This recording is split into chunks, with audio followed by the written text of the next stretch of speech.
Hey, this is Jesse with West Virginia Bass Hunter. Appreciate y'all checking out my channel.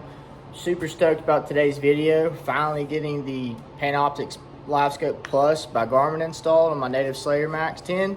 That's the GLS 10 model and the LBS 34.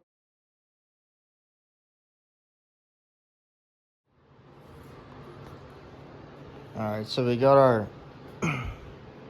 communication cable, power cable.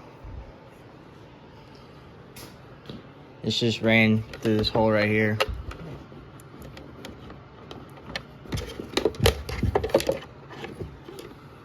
I still gotta put connections on it for the battery. Here's the NEMA 2000 for the steady cast.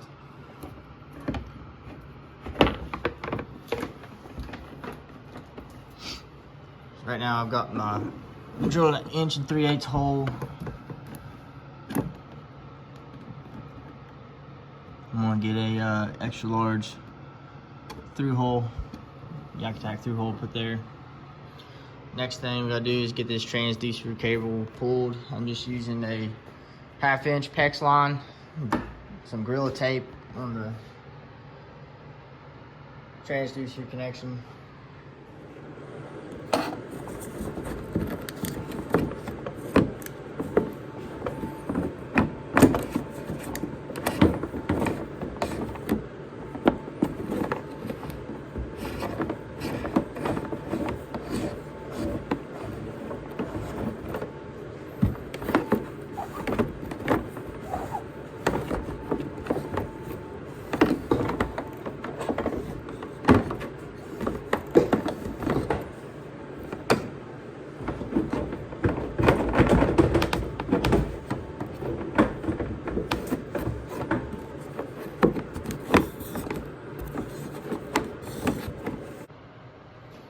We're here to the end now.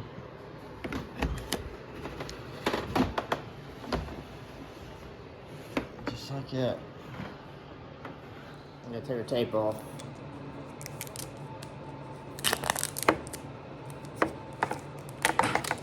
Found the PEX line is the easiest thing to use, unless maybe you had a dowel rod, but it's what I had laying around and it's flexible, but still rigid. Still got a good bit of transducer cable left to go. Get it untangled here and get it all the way pulled through. This is everything unboxed from the Railblazer Live Pole 30.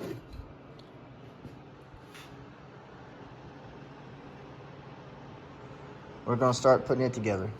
As you can tell, I spun the kayak around and pulled some slack back out of the transducer cable. That way I can work on it over here on the little bench I made.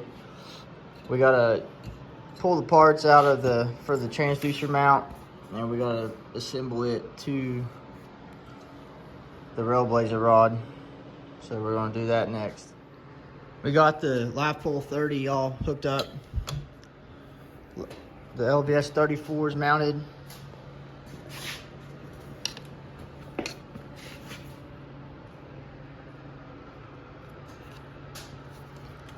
Need to trim this handle down. It recommends if it's too long, trim it down. Here's the soft grip for it. So I'm thinking probably shorten to about right there. Cut off about 5 inches of the handle. Now we're working on getting a GLS 10 all wired up. Got all my excess transducer cable rolled up.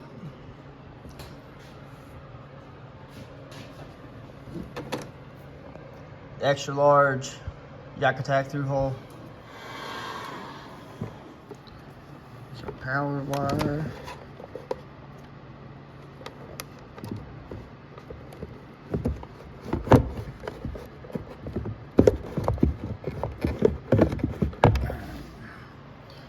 Got everything hooked up. Let's see if this will power on now.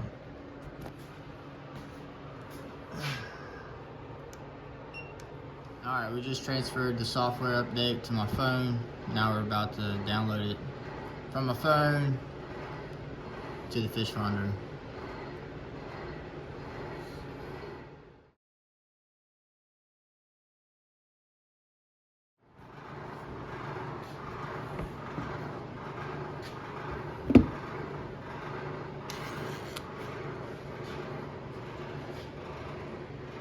Alright, got it in there where I wanted it.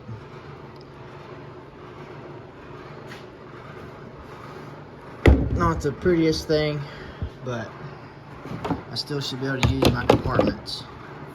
It touches a little bit on here, but this lid should still seal.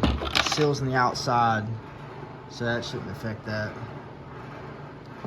I'll test it out and make sure though. Alright, here we go.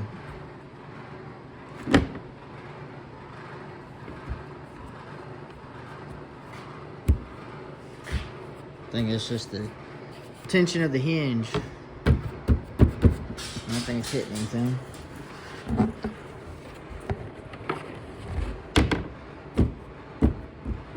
Yeah, it'll work. So glad I was able to fit that in the front hatch, because I definitely didn't want it under my seat, because that's where I put my hog trough, my catch board. And I didn't want to put it in this tray, because it would have just been a lot of wires ran around. So I'm glad I was able to get it all through the hull, and looks pretty clean. I just got to finish mounting that through hull, and that'll be. Thanks for checking out the channel. Hopefully the next video I put out is out in the water.